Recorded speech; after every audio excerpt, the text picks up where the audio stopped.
அன்புள்ளம் கொண்ட VSO TV நேயர்களே வணக்கம். திருவரங்கம் ஸ்ரீ ரங்கநாத சுவாமி துணையுடனும் பழனி ஸ்ரீ பாலதந்தாயுத சுவாமி அருளுடனும் நான் உங்கள் ஜோதிடர் வெங்கடேஸ்வரன். இப்ப நம்ம எதை பத்தி பார்க்க போறோம்னா சித்திரை மாத பலன்களை பத்தி பார்க்க போறோம்.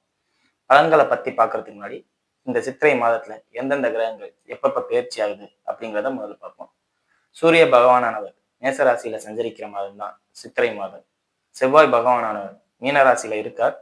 சித்திரை 28க்கு பின் மேசராசியில ஆட்சி பலத்துல வரார் அப்படிங்கறது சொல்லலாம். அப்ப சூரியனும் செவ்வாயும் 28க்கு பின் சித்திரை 28க்கு பின் சேர்ந்து இருக்காங்க அப்படிங்கிறத சொல்லலாம். சரிங்களா? அதே மாதிரி புதன் பகவானானவர் மீன ராசியிலிருந்து சித்திரை 17க்கு பின் மேச ராசிக்கு சஞ்சரிக்கிறார். சோ இந்த அமைப்பு எந்த மாதிரியான மாற்றங்களை குறிக்கும்? குறிப்பா தகவல் தொழில்நுட்பத்துல எந்த மாதிரியான புரட்சியை கொடுக்கும்? சூரியன் செவ்வாய் சேர்றதுனால புரட்சிகரமான அமைப்பு கொடுக்கும். எந்த மாதிரி இருக்கும்? இது மட்டும் இல்லாம சுக்கிர பகவானவர் சித்திரை 6ஆம் தேதியே ரிஷபராசியில சஞ்சரிக்கிறார். குரு பகவானவர் மிதுன ராசியில அப்படியே இருக்கார். எந்த மாற்றமும் இல்லை. சரிங்களா? அதே மாதிரி சனி பகவானவர் மீன ராசியில இருக்கார். ராகு பகவானவர் கும்பராசியிலையும், கேது பகவானவர் மேசராசியில சிம்ம ராசியிலையும், சந்திர பகவானவர் 27 நட்சத்திரத்திலையும் இந்த மாசத்துல 12 ராசிகளுக்கும் போயிட்டு வருவார். அப்படிங்கிறதுல எந்த மாற்றமும் இல்லை. சோ இதுதான் இந்த காலகட்டத்தோட கிரக பெயர்ச்சி காலகட்டங்கள். கிரக இணைவு நடக்கிறதுன்னு பார்த்தோம்னா சூரியன் புதன் செவ்வாய் இணைகிறாங்க. ஸோ இந்த அமைப்புகளால எந்த மாதிரியான மாற்றங்கள் நடக்கும் அப்படிங்கிறத 12 ராசிகளுக்கும் பார்ப்போம். பொது பலனானது, அதாவது இந்த வருடத்துடைய பொது பலனானது நம்ம ஆல்ரெடி ஒரு வீடியோல போட்டிருக்கோம். அந்த வீடியோட டிஸ்கிரிப்ஷனை வேணா கீழே லிங்க்ல டிஸ்கிரிப்ஷன்ல போட்டு வைக்கிறேன், போய் பாருங்க. இப்போ வாங்க 12 ராசிகளுக்கும் உண்டான பலன்களை பார்ப்போம். மீன ராசி என்பர்களே, ராசியிலே சனியும் செவ்வாயும் சேர்ந்து சஞ்சரிக்கிறார் அப்படிங்கிறத மட்டும் கவனமா எடுத்துக்கோங்க. ஏன்னா சனி பகவான் இருக்கிறது உடல் மந்தம்னா, செவ்வாய் பகவான் வர்றதுங்கிறது யுத்தம், அடிபட்டு உடல் மந்தமாகிறது, சண்டை போட்டு உடல் மந்தமாகிறது, இல்லாட்டி பிரஷர், இந்த மாதிரி அமைப்புகளால உடல் மந்தமாகிறது அப்படிங்கிற அமைப்பு. அதாவது சனிங்கிறது வியாதி. இப்ப அந்த வியாதி எதனால வருது, யாரால வருது? செவ்வாய் யாரு? 2ஆம் அதிபதி 9ஆம் அதிபதி. அப்படிங்கும் போதுல பேசுறத குறைச்சிக்கணும். பேச்சால பிரச்சனை வரும், இல்லையா தந்தையால பிரச்சனை வரும், இல்லையா தந்தைக்கே உங்களால பிரச்சனை வரும். மொத்தத்துல ஒரு சனி பகவான் ராசியில இருந்தாலே பிரச்சனை தான். அவரால இப்ப யாருக்கு பிரச்சனை வரப்போகுது, யாரால உங்களுக்கு இப்ப பிரச்சனை வரப்போகுது அப்படிங்கிறத சொல்றதுதான் இந்த காலகட்டம். சரிங்களா? 2ஆம் இடத்தில் சூரியன் இருக்கிறதுனால கண்டிப்பா வாக்குறுதிகள் நிறைய கொடுப்பீங்க. நான் இதை செஞ்சிடறேன், அதை செஞ்சிடறேன், அப்படி பண்ணிடுறேன், இப்படி பண்ணிடுறேன் அப்படின்னு சொல்லுவீங்க. 2ஆம் இடத்துல சூரியன் உச்சம், வாக்குறுதிகள் கொடுக்கறது முக்கியம் இல்லை. அந்த 2ஆம் அதிபதி யாரோட சேர்ந்து இருக்கார்? 2க்கு 12ஆம் இடமான ராசியிலேயே சனி பகவானோட சேர்ந்து இருக்காரு. அப்ப கண்டிப்பா வாயோட சரி செயல்பாட்டுல கொண்டு வரவே மாட்டீங்க. வாய் பேசுறதோட நிறுத்திடுவீங்களே, செயல்பாட்டுல கொண்டு வரது ரொம்ப ரொம்ப சிக்கல். அதே மாதிரி ராசிக்கு 6ஆம் அதிபதி அப்படின்னு சொல்லக்கூடிய சூரியன் தான் 2ஆம் இடத்துல உச்சமாகிறார். அப்ப என்ன என்ன பண்ண பிரச்சனை வரும்? எங்க 6ஆம் அதிபதி இருக்கார்? 2ஆம் இடத்துல 6ஆம் அதிபதி இருக்கார். வாயை திறந்து பேசுறதே குத்தம், பிரச்சனை, இந்த மாதிரி அமைப்புகள் வரும். சரிங்களா? அதே மாதிரி கேது பகவான் ராசிக்கு 6ஆம் இடத்துல இருக்கிறதுனால பைல்ஸ் ரிலேட்டட் ப்ராப்ளம், அதே மாதிரி மலக்குடல்ல ஏதாவது குப்பளம் வர்றது, இந்த மாதிரி ஹீட்டால படுற பிரச்சனைகள் அடிக்கடி வரும். குறிப்பா அம்மை நோய் சம்பந்தப்பட்ட விஷயங்கள், உடம்பு ரொம்ப உஷ்ணமாகிறதும் உங்களுக்கு தான். செவ்வாய் நெருப்பு கிரகம், சூரியன் நெருப்பு கிரகம், 6ஆம் இடத்துல இருக்கிற கேரும் நெருப்பு கிரகம். அப்ப ஹீட்டால கண்டிப்பா இந்த காலகட்டத்துல பிரச்சனை வரும் உங்களுக்கு அப்படிங்கிறத சொல்லலாம். சரிங்களா? அதே மாதிரி குரு பகவானவர் கூடவோ குறைச்ச அவர் பாசிட்டிவா வக்ர நிவர்த்தி அடைஞ்சு ராசி அதிபதி பலமா இருக்கார். எல்லா சூழ்நிலையும் தவிர்த்துக்கலாம் அப்படிங்கிறத சொல்லலாம். தொழில் முன்னேற்றம் சூப்பரா இருக்கும். அதாவது இவ்வளவு பிரச்சனைகள் இருந்தாலும், குடும்பத்துல பிரச்சனை, வாயால பிரச்சனை எல்லாம் நடந்தாலும் தொழில்ல முன்னேற்றம் இருக்கும், வருமானம் மந்தமயமாவே இருக்கும், அதுல எல்லாம் ஒரு குறையும் இருக்காது அப்படிங்கிறத சொல்லலாம். சுக்கிரனும் சித்திரை 6க்கு அப்புறம் ஆட்சி பலம் பெறதுனால ஆரம்பத்துல கொஞ்சம் சிரமமா இருக்கும். ஏன்னா உள்ள வந்தோடனே யாரும் நல்லது பண்ணிட மாட்டாங்க. 8ஆம் இடத்து வேலையும் பண்ணிட்டு தான் 3ஆம் இடத்து வேலையை பண்ணுவாரு. அப்படிங்கும்போது கொஞ்சம் சிரமத்துல ஆரம்பிச்சு போக போக போக சௌக்கியத்தையும் சௌரியத்தையும் தரும். குறிப்பா சித்திரை 15க்கு பின் நல்லா இருக்கும். 15ல இருந்து 28 அந்த 13 நாள் சுக்கிரனோட பயிற்சி வரும்போது சூப்பரா இருக்கும். 15ல இருந்து 18 28 நல்லா இருக்கும் அப்படிங்கிறதே சொல்லலாம். சரிங்களா? ராசிக்கு 7ஆம் அதிபதினு சொல்லக்கூடிய புதன் பகவான் நீச்சமாகிறார். 4ஆம் அதிபதினு சொல்லக்கூடிய புதன் பகவான் நீச்சமாகிறார். யாரோட சேர்ந்து? சனி செவ்வாயோட சேர்ந்து. கண்டிப்பா உங்களுக்கும் பூமி சம்பந்தப்பட்ட அமைப்புகளால டாக்குமெண்டாலே பிரச்சனை வரும், கணக்கெழுதி போடுறதுனாலே பிரச்சனை வரும், டாக்குமெண்ட் சம்பந்தப்பட்ட அமைப்புகளை ரொம்ப ரொம்ப கவனத்துடனும் எச்சரிக்கையுடன் இருக்கணும். இல்லாட்டி செவ்வாய் சனி சேர்க்கையே பூமி பிரச்சனையை தான் முதல்ல குறிக்கும், அப்புறம் சகோதர பிரச்சனையை குறிக்கும். ஸோ இந்த மாதிரி அமைப்புகளை வந்து கவனமா பார்த்துக்கிறது நல்லது. 4ஆம் அதிபதி நீச்சம் பெற்று சனி செவ்வாயோட சேர்றது உங்களோட பூமி உங்களுக்கே இல்லை அப்படின்னு சொல்ற ஆட்கள்லாம் உங்களை பார்ப்பீங்க. ஸோ ரொம்ப ரொம்ப கவனம்.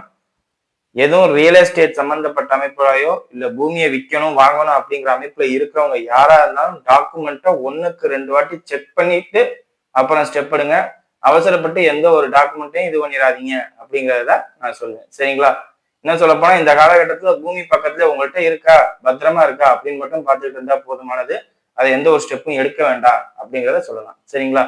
சுக்கிரன் ஆட்சி பலம் பெறனால பூமியில, அதாவது வாகனங்கள்ல, புதன் 4ஆம் அதிபதி புதன், அங்கே குரு இருக்கார், சுக்கிரன் ஆட்சி பலம் பெற்றார். அப்படிங்கும் போது வாகனங்கள்ல செலவு வரும், இல்ல புதிய வாகனம் கண்டிப்பா வாங்குவீங்க அப்படிங்கிறத சொல்லலாம். சரிங்களா? இப்ப வாங்க நட்சத்திர ரீதியான பாருங்க பார்ப்போம். பூரட்டாதி நட்சத்திரக்காரர்கள். பூரட்டாதி நட்சத்திரக்காரர்களை பொறுத்தவரை நட்சத்திராதிபதி குரு 4ஆம் இடத்துல இருக்கிறனால வாகனங்கள் வாங்க விரும்புபவர்களாக மாறுவீர்கள் நீங்க. அதாவது குரு நீங்க பிரச்சனை இருக்கிற பக்கம் போக மாட்டீங்க. சனி செவ்வாய் சேர்ந்ததுனாலே பூமி சம்பந்தப்பட்ட அமைப்புகள்ல பிரச்சனை இருக்குங்கிறது உங்களுக்கு இயல்பாவே தெரியும். அதனால புதிய வாகனங்கள் வாங்குறது, இல்லாட்டி புதிய ஷோரூம் நம்ம அமைச்சுக்குவோம். ஏன்னா 4ஆம் இடத்துல குரு இருக்கிறாரு, 12ல ராகு இருக்கிறனால அதை பண்ற செலவு பிரம்மாண்டமா ஆடம்பரமா காமிக்கணும் அப்படிங்கிறதுக்காண்டியே எல்லாரும் கார் வாங்கினாங்கன்னா நீங்க கார் ஷோரூமே வைக்கணும்னு நினைப்பீங்க. பைக் வாங்குறாங்கன்னா நீங்க பைக் ஷோரூமே வைக்கணும்னு நினைப்பீங்க. அந்த மாதிரி பெருசா இமேஜின் பண்ணி ஓடுவீங்க அப்படிங்கிறத சொல்லலாம். ராகுவால் இந்த காலகட்டத்துல அதிகப்படியான செலவுகள் நடக்கும். அந்த செலவு லாபகரமானதாக மாறும். பயப்பட வேண்டாம், தைரியமாவே செய்யலாம். அதை இன்னைக்கு இன்வெஸ்ட்மெண்ட் பண்ணி நாளைக்கு சம்பாதிப்பீங்க அப்படிங்கறதுதான் சொல்றேன். நீங்க இன்னைக்கே போட்டு இன்னைக்கே எடுக்கிறவங்க கிடையாது. புரட்டாதி நட்சத்திரக்காரர்கள் இன்னைக்கு போட்டாங்கன்னா இன்னைக்கே எடுக்க மாட்டீங்க. ஒரு 4 மாசம் 5 மாசம் கழிச்சுதான் எடுப்பீங்க அப்படிங்கிறத சொல்லலாம். சோ முதலீடுகளை துணிந்து செய்வீங்க. ராசிக்கு 10ஆம் அதிபதி குருபானவர் 10ஆம் இடத்தை தொடர்பு கொள்றதுனாலையும் 6ஆம் இடத்துல கேது வலுவா இருக்கிறதுனாலையும் கடன் வாங்கி இந்த காலகட்டத்துல தொழிலா செய்ய ஆரம்பிப்பீங்க அப்படிங்கிறதுதான் உண்மை. ஸோ எதா இருந்தாலும் துணிஞ்சு செய்யலாம் அப்படிங்கிறத சொல்லலாம். அதே மாதிரி கணவன் மனைவி ஒற்றுமை சீர்குலையும். நண்பர்களை நம்பி எந்த ஒரு தொழிலையும் இனிமே நீங்க இறங்க மாட்டீங்க. அந்த முடிவுக்கெல்லாம் நீங்க வந்திருப்பீங்க. காரணம் என்ன, 4 7 சனி செவ்வாயோட சேர்ந்ததுனால இவங்களை நம்புறதுக்கு நம்ம சும்மா இருக்கலாம் அப்படிங்கிற ஒரு இதுக்கு வந்துருவீங்க, மனப்பக்குவத்துக்கு வந்துருவீங்க. எதையும் தனித்திருந்து செஞ்சு ஜெயிச்சு காட்டுவீங்க அப்படிங்கிறத சொல்லலாம். பொருளாதார ரீதியா உங்களுக்கு நல்லா இருக்கும். குடும்ப வாழ்க்கையில மட்டும் கொஞ்சம் கவனமா இருந்தா போதுமானது. குறிப்பா வாக்குவாதம் செய்வது, பேச்சுவார்த்தை, சொத்து சம்பந்த பூர்வீக சொத்து சம்பந்தப்பட்ட அமைப்பு, மனைவி வழி சொத்துக்கள், மனைவி வழி உறவுகள் அமைப்பு எல்லாத்துலயும் கவனமா இருக்கிறது நல்லது. சரிங்களா? அடுத்தது உத்திரட்டாதி நட்சத்திரக்காரர்கள். உத்திரட்டாதி நட்சத்திரக்காரர்களோட பொறுத்தவரையும் சனியோட செவ்வாய் சேர்றாருன்னு தான் பார்க்கணும். செவ்வாயோட சனி சேர்ந்தாருன்னு பார்க்கணும். சனியோட செவ்வாய் சேர போறார். அப்ப 2 9ஆம் அதிபதி வந்து உங்கள்கிட்ட வந்து சேர்றாங்க. அதாவது உங்க நட்சத்திர அதிபதியோட சேர்றாங்க.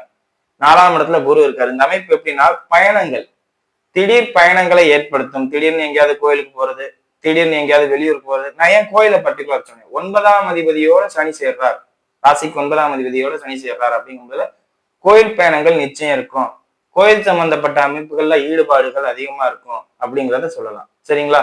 அதே மாதிரி 12ஆம் அதிபதியாகவும் 11ஆம் அதிபதியாகவும் சனி உங்க நட்சத்திராதிபதி இருப்பதனால கண்டிப்பா இந்த காலகட்டத்துல விரைச்செலவும் நடக்கும், உங்களோட ஆசைகளும் நிறைவேறும் அப்படிங்கிறத சொல்லலாம். நீண்ட நாட்களாக வைத்திருக்கும் நேர்த்தி கடன்லாம் இந்த காலத்துல செலுத்துற மாதிரியான சூழ்நிலைகள்லாம் அமையும். ஸோ எதை பத்தியும் நீங்க யோசிக்காம தைரியமா ஸ்டெப் எடுத்து போலாம் கோயில் சம்பந்தப்பட்ட அமைப்புகளில் அப்படிங்கிறத சொல்லலாம். சரிங்களா?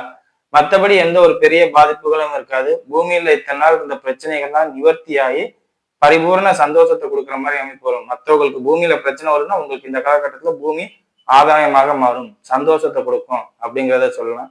தொழில முன்னேற்றத்தை பார்க்கலாம். இன்னும் சொல்ல போனா தொழில பாதுகாப்பு, நண்பர்களோட சப்போர்ட் எல்லாமே கிடைக்கும். குருவோட பார்வை பரிபூர்ணமா உங்களுக்கு வேலை செய்யும் அப்படிங்கிறத சொல்லலாம். 10ஆம் இடத்தை குரு பார்க்கறதுனால தொழில முன்னேற்றம் கிடைக்கும், ஒரு வருமானம் கிடைக்கும், பிளஸ் ஆன சூழ்நிலைகள்லாம் கிடைக்கும் அப்படிங்கிறத சொல்லலாம். இத்தனை நாள் இருந்த இம்சைகளை தாண்டி இனிமே கொஞ்ச நாளைக்கு நல்லா இருக்கும், சித்திரை மாசம் முழுசாவே உங்களுக்கு நல்லா இருக்கும் அப்படிங்கிறத சொல்லலாம். சூரியன் 2ஆம் இடத்தில் சஞ்சாரம் செய்வது வந்து எந்த அளவுக்கு பிளஸோ அந்த அளவுக்கு பாதிப்பையும் குறிக்கும். தேவையில்லாத வாயு வம்புகளை மட்டும் நீங்க வச்சுக்காதீங்க. காரணம் என்ன, 2ஆம் அதிபதினு சொல்லக்கூடிய செவ்வாய் சனியோட சேர்ந்து போறார். என்னதான் செவ்வாயில அதிகமான ஆதாயம் உங்களுக்கு இருந்தாலும், சனியோட நட்சத்திரக்காரரான உத்திரட்டாதி நட்சத்திரக்காரருக்கு இருந்தாலும் அந்த 2ஆம் அதிபதி பாதிக்கப்பட்டுதான் எல்லாத்தையும் பண்றாருங்கிறதை, 9ஆம் அதிபதி பாதிக்கப்பட்டுதான் எல்லாத்தையும் பண்றாரு அப்படிங்கிறதையும் பார்த்துக்கோங்க. கைக்கு வர பணம் தடைப்படும். அதே மாதிரி நல்ல வார்த்தைகள் சொல்றதுக்கு ஆட்கள் இருக்க மாட்டாங்க அப்படிங்கிற ஒரு சூழ்நிலையில் வரும், பார்த்துக்கோங்க. சரிங்களா? மற்றபடி எந்த ஒரு பெரிய பாதிப்பும் இல்லை. சரியா? அடுத்தது ரேவதி நட்சத்திரக்காரர்கள். நட்சத்திராதிபதி நீச்சம் பெற்று சனி செவ்வாயோட சேர்ந்து இருக்கா அப்படிங்கறதுதான் முதல்ல நீங்க ஞாபகம் வச்சுக்கணும். தொழில்ல கடுமையான செலவு ஏற்படும், இல்ல தொழில்ல கடுமையான பாதிப்பு ஏற்படும், மாற்று தொழில் ஏற்பாடு செய்யற மாதிரி சூழ்நிலைகள். உங்களுக்குமே உடல்நல பாதிப்பு, தலை பத்திரம், முழங்கால் பத்திரம், தலையும் முழங்காலும் உங்களுக்கு பத்திரம். அது ஏன் 1-10? சனி 1-10 தான் பாக்குறாரு, 3ஆம் இடத்தை பாக்குறாரு. அதை பத்தி உங்களுக்கு கேர்ல வேண்டாம். காரணம் என்ன? 3ஆம் இடத்துல சுக்கிரன் ஆட்சி பலம் பெற்றுட்டாரு. ஸ்ட்ராங்கா இருப்பாங்க அவங்கலாம். 3ஆம் இடம்லாம் ஸ்ட்ராங்கா இருக்கும், மொபைல் ஸ்ட்ராங்கா இருக்கும், சகோதரன் ஸ்ட்ராங்கா இருக்கும், அவங்கலாம் ஸ்ட்ராங்கா இருப்பாங்க. நீங்க தான் பாதிக்கப்படுவீங்க. நட்சத்திராதிபதி புதன் நீச்சம் பெற்று சனி செவ்வாயோட சேரும்போது தலபத்திரம், முழங்கால் பத்திரம். ரொம்ப கவனமா இருக்கணும். இல்லாட்டி ஏதாவது ஒரு ஆக்சிடென்ட்டோ இல்ல எதிர்பாராத சம்பவங்களோ நடக்கிறதுனால பல பிரச்சனைகள் வரும். தொழில் முடக்கம் ஏற்படும், தொழிலே மாற்று தொழில் செய்யற மாதிரி சூழ்நிலைகள் அமைப்படும். எல்லாம் கவனமா பார்த்துக்கிறது ரொம்ப ரொம்ப நல்லது. ராகு இந்த காலகட்டத்துல ரொம்ப கடுமையா வேலை செய்வாரு. ட்ரிங்க்ஸ் அடிக்கிறவங்களோடையோ, வெளிவட்டார நண்பர்களோடையோ, இல்லாட்டி நான் தான் பெரியாள் அப்படின்னு சொல்றவங்களோடயோ, குறிப்பா அரசியல் சம்பந்தப்பட்ட லைன்ல இருக்கிறவங்களோட 10 அடி தள்ளி நின்றுகிட்டா நீங்க சேஃப். இந்த காலகட்டத்துல எலெக்ஷன் பீரியட் நடக்குது. யாருக்கு தெரியும், ஒரு அரசியல்வாதியே கூட இந்த வீடியோவை பார்க்கலாம். ராகு இந்த காலகட்டத்துல சரியில்லைன்னா உங்க சுத்தி இருக்கிறவங்க தான் உங்களுக்கு சரியில்லை. நீங்க அந்த லைன்ல போகும்போது கூட ப்ராப்ளம் இல்லை. ஆனா உங்களை சுத்தி இருப்பாங்க பாத்தீங்களா, உங்களை முன்னேற விட மாட்டாங்க. ரொம்ப ரொம்ப எச்சரிக்கையா இருக்கணும். அவங்கதான் உங்களை கவுத்துட போறாங்க, அவங்கதான் உங்களை கடன்காரனாக்க போறாங்க அப்படிங்கிறத ஞாபகம் வச்சுக்கணும். சரிங்களா? மற்றபடி எந்த ஒரு பெரிய பாதிப்புகளும் இருக்காது. ஆணா இருந்தாலும் சரி, பெண்ணா இருந்தாலும் சரி, யூரின் ட்ராக் சம்பந்தப்பட்ட அமைப்புகள்ல ரொம்ப ரொம்ப கவனமா இருங்க. காரணம் என்னன்னா, 7ஆம் அதிபதி நீச்சம் பெற்று சனி செவ்வாயோட சேர்றார். அந்த இடத்துலதான் பாதிப்பு அதிகமா கொடுக்கும். ரத்தப்போக்கு இந்த மாதிரி உள்ள விஷயங்கள்லாம் கூட கொடுக்கும். கொஞ்சம் கவனமா பார்த்துக்கிறது நல்லது. 4ஆம் அதிபதி நீச்சம் பெற்று இருக்கிறார், அதனால எதுவும் பாதிப்பான்னு கேட்டா கண்டிப்பா பாதிப்பு தான். தாயார் சம்பந்தப்பட்ட அமைப்புகளையும் பூமி சம்பந்தப்பட்ட அமைப்புகளையும் ஏற்படும்.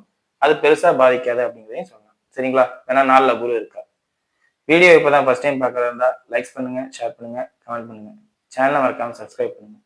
வேற எதுவும் ஜோதிட ஆலோசனைக்கு கீழே உள்ள நம்பருக்கு கால் பண்ணுங்க.